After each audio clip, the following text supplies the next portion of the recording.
Hi friends, ఈరోజు గోంగూర రోటి పచ్చడి చేసుకుందాము. టేస్ట్ చాలా బాగుంటుంది. వీడియో లాస్ట్ వరకు చూసి మీరు కూడా తప్పకుండా ట్రై చేయండి.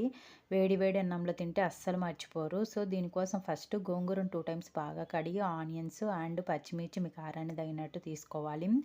తర్వాత ప్యాన్ పెట్టుకొని పల్లీలు వేసుకొని డ్రై రోస్ట్ చేసుకోవాలి. ఇలా వేయించుకొని తీసి పక్కన పెట్టుకొని సేమ్ అదే బాండిల్లోనే ఆయిల్ వేసుకొని గోంగూర అండ్ ఆనియన్స్ పచ్చిమిర్చి వేసి 3/4 గ్లాస్ వాటర్ వేసి వాటర్ అన్నీ ఇంకిపోయేంత వరకు మగ్గించుకోవాలి. ఇలా వాటర్ అన్నీ ఇంకిపోయిన తర్వాత నెక్స్ట్ పల్లీలకు పొట్టు తీసేసి రోట్లో దంచుకొని మెత్తగా తీసి పక్కన పెట్టుకోవాలి. తర్వాత వేయించుకున్న గోంగూర మళ్ళీ జీలకర్ర సాల్ట్ వేసి మెత్తగా దంచుకొని తర్వాత వెల్లుల్లి అండ్ పల్లి పొడి వేసి మెత్తగా దంచుకోవాలి. సాల్ట్ చెక్ చేసుకొని వేడి వేడి అన్నంలో తింటే టేస్ట్ చాలా బాగుంటుంది. తప్పకుండా ట్రై చేయండి.